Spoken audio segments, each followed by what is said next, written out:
Whoa. Oh, hey advisory. Welcome back to the basement. I just got finished recording a introduction to advisory for your parents for open house. And I lied in the video. The reason is because I said in the video that I hadn't reached out to you guys yet. But I am reaching out to you guys now because with the new schedule starting on Monday, I realized that I could do something for you to try to help navigate this change in your schedule that I think is going to be really complicated. I think it's going to be good because your teachers are going to be more refreshed because they're not doing as much repeated teaching in a day, and they will be less stressed about reaching out to students who are remote because they'll have time to do that as well. But it's going to task you with a lot of responsibility to understand your own schedule. And that's because, unlike the schedule that I promised during our advisory freshman days, where I drew it on the whiteboard and I said, don't worry about the afternoons. The afternoons are when things can feel normal because they're the same every day. That is going away. The afternoons will no longer be the same every day because the mornings will still create spots for one class, and then we're taking that one class out of the afternoon. That means we have 8 different days to work with instead of just 2 different days to work with. So I can't take all the credit for this. This is from Mrs. Corbin, who's in the Academic Center, the Humanities Academic Center. She made a document that students can use to plan their schedule for the week, because it's going to be a little bit like the first week of school every week until this is over. So you're going to need to build your schedule at the beginning of every week. So what I'm putting together is a advisory classroom post for our Google Classroom. And in this classroom post, there is a schedule template that I'm going to make a copy for each of you.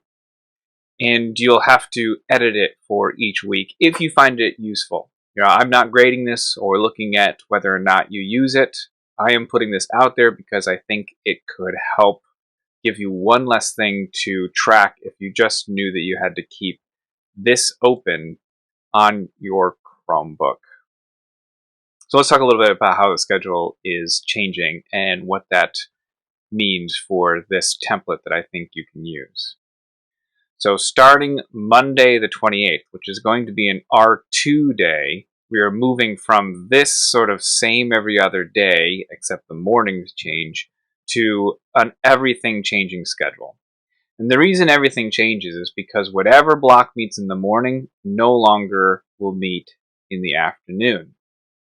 And at first it makes a lot of sense because it actually felt like it made less sense after your teacher taught you in the morning. You'd see them in the afternoon and they've probably been coming up with, continue with what you were doing this morning sort of assignments. We're not doing that anymore, but what that means is on a R1 day, let's start with that because that's going to be in October. So here's an R1 day. It looks like it makes sense. So R1 in the morning in person, and then 2, 3, 4 in the afternoon remotely. But what happens is if we go to an R2 day, which is what we're starting with on Monday, you take 2 out, and then we have 1, 3, 4. And so suddenly, we have, instead of going to R2 from 12:10 to 12:55, you have to go to R1. And then things get really crazy when we go to an R3 day because the R3 is going to be gone, which means, okay, fine, this goes back to having an R1 first.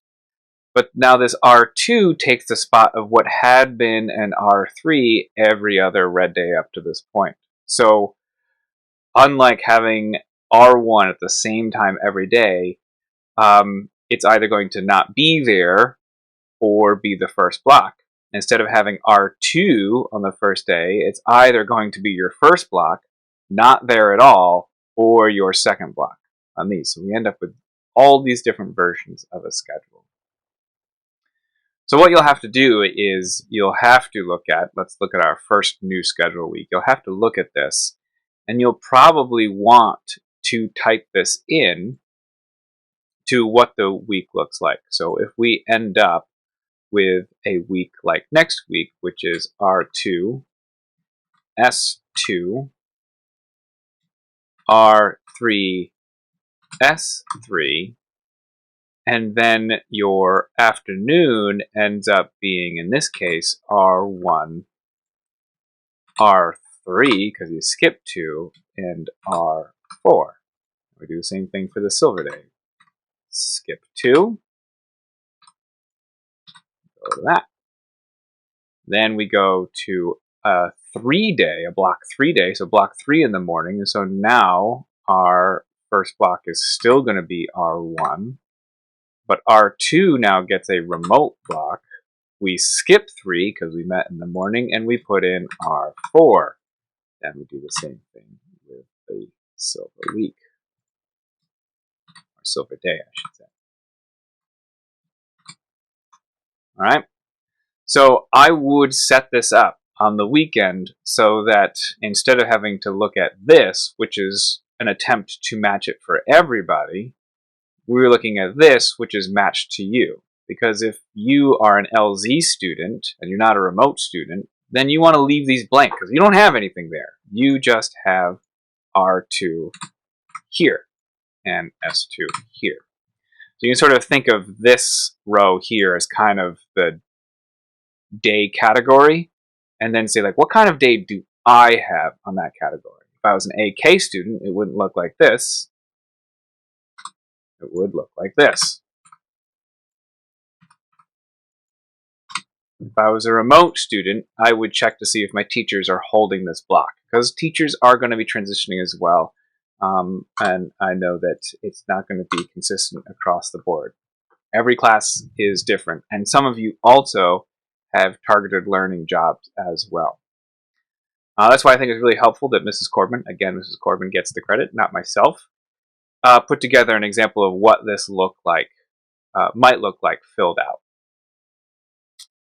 She didn't put the room numbers here, but it might help to have room numbers here as well. Some of you may, actually I don't know if anyone in my advisory has this, but there are some students that are in the afternoon staying at school because they have special circumstances that allows them to do that, and they meet in different rooms, and that's just going to be crazy as well. So having these different rooms written down also is going to be helpful for helping you figure out where am I supposed to be and when, because all of you are going to have a schedule that looks like just your schedule and no one else's, and your teachers aren't necessarily going to be able to help you because we have our schedules, and my schedule is just not going to be the same as yours because, of course, I'm teaching through all these 3 blocks. So I really can't tell you which of those you're supposed to be in without having to sit down and think about it and work through your schedule with you.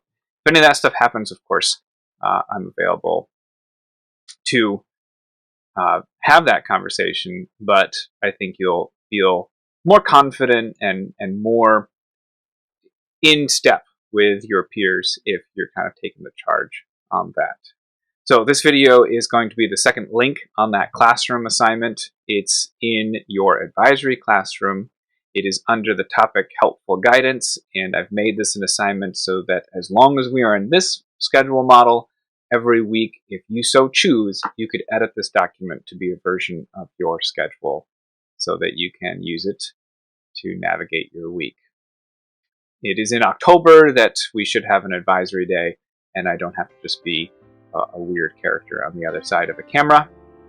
And I look forward to catching up with you then and seeing what you think of the high school so far. Have a great rest of your Thursday, and tell everyone.